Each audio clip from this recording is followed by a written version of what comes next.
When you drive around Aliquippa, there are many reminders of its industrial past. One of those is right downtown along Franklin Avenue, the B.F. Jones Memorial Library. As the town of Woodlawn began to grow following the 1909 startup of the Jones & Laughlin Steel Company's Aliquippa Works, more conveniences were needed to serve the public. Many of those would be provided for by the steel company itself, which owned most of the land on which Greater Aliquippa now stands. Public libraries were considered luxuries in the early part of the 20th century. The towns of Woodlawn and Aliquippa, now West Aliquippa, both had small library rooms in their respective borough buildings.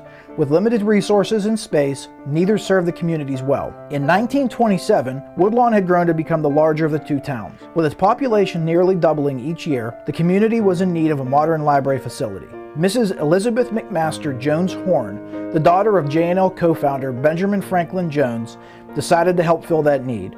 Her donation in memory of her late father allowed for the construction of a beautiful modern library facility for the growing community. When completed in February 1929, the library cost just over $341,000. In 1979, the library was included on the National Register of Historic Places. A statue of Benjamin Franklin Jones greets visitors watching over the library which bears his name. Despite several rehabilitation projects over the years, B.F. Jones Memorial Library continues to retain its original splendor, and 87 years later remains an asset to the community.